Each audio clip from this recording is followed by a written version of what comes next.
ಹೇಳು ಹೇಳು ಬಾಳಿಗೆಂದು ಕೇಳು ಎಂದು ಗೊತ್ತಿದ್ದರು ಈ ನಾಡಿನ ವೀರನನ್ನು ಎದುರು ಹಾಕಿಕೊಂಡು ಬದುಕುತ್ತಿರುವನಲ್ಲ ಸಿದ್ಧಲಿಂಗ. ಲಿಂಗ, ನೀನೆಂತ ಪ್ರಸಿದ್ಧ ಪತ್ರಿಕೆಯನ್ನು ತಯಾರಿಸಿದರು ಅದಕ್ಕೆ ಹೆದರುವ ಹೇಳಿಕೊಂಡನ ಈ ಬೇರೆ ನಾನು ಅಡಿ ಇಟ್ಟರೆ ಉಡಿಯಾಗಿ ಹೋಗುವಳಿನಂತ ಸಾವಿರಾರು ಕೋಟಿಗಳು ಪಣ ತೊಟ್ಟರು ಈ ನರಹಂತಕನಿಂದ ರಕ್ತ ಕುಡಿಯದೆ ಬಿಡಲಾರ.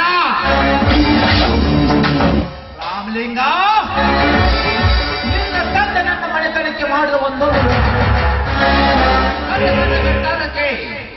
ನಿಸ್ಸಂತನೆಂದು ಗೊತ್ತಿದ್ದರು 25ರ ಹಸುರ ನಿನ್ನ ತಮ್ಮನನ್ನು ನನ್ನ ಎದುರಿಗೆ ನಿಲ್ಲಿಸಿದರೆ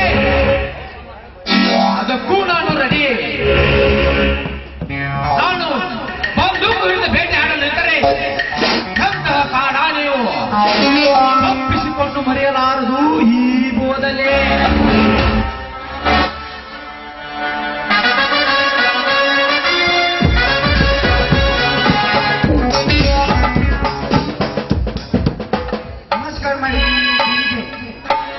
ಬೆಂಕಿ ಹಾಕು ನಿನ್ನ ಮತ್ಕಾರಕ್ಕೆ. ಸಿದ್ಧಲಿಂಗ ಅಲ್ಲಿ ಪ್ರತಿಕಾ ಪ್ರಾರಂಭ ಮಾಡುವಾಗ ಅಲ್ಲೇ ಬ್ಲಾಸ್ಟ್ ಮಾಡಲಿಕ್ಕೆ ಏನಾಗಿತ್ತು ನಿಮಗೆ ದಾಡಿ?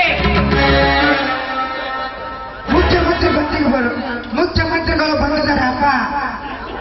ಇತ್ತಿಗೆ ನಾನೇ ನಿಶಬ್ದವಾಗಿ ಬ್ಲಾಸ್ಟ್ ಮಾಡೋದು ತಪ್ಪಾಯ್ತು ಕೊಡ್ರಿ. ನೀನೀಗ ಭಯಭೀತನಾಗಿ ಭೂತ ಪಡೆದವರಾಗಿ ನಿಂತರೆ ನನ್ನ ಪ್ರಾಣಕ್ಕೆ ಅಪಾಯ ಕಟ್ಟಿಟ್ಟಬಹುದೇ. ನಿನ್ನ ಮೈಯೆಲ್ಲ ಕಣ್ಣಾಗಿದ್ದರೆ ನಾನು ಈ ಜಗದಲ್ಲಿ ಬದುಕಲು ಸಾಧ್ಯ. ಅದಕ್ಕೆ ಈ ಜಾಲಿ ನಿಮ್ಮ ಬರ್ಗೈ ಬಂಟನಾಗಿರುವಾಗ ಯಾವ ಗಂಡು ಟೊಂಕ ಕಟ್ಟಿ ನಿರ್ಧಾರ ಇರೋದು ನಮ್ಮ ಎದುರಿಗೆ ಈಗೇನಾಗಿದೆ?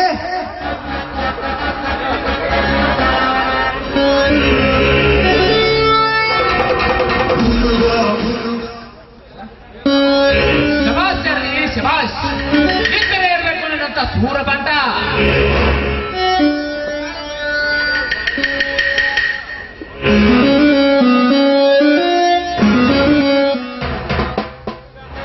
ಈಗೆಲ್ಲ ನಾನೇ ಹೇಳ್ತೀನಿ ಕಣ್ರಿ, ಮುಂದಿನ ಕೆಲಸ ಇನ್ನಂತ ಮಾಡೋಣ.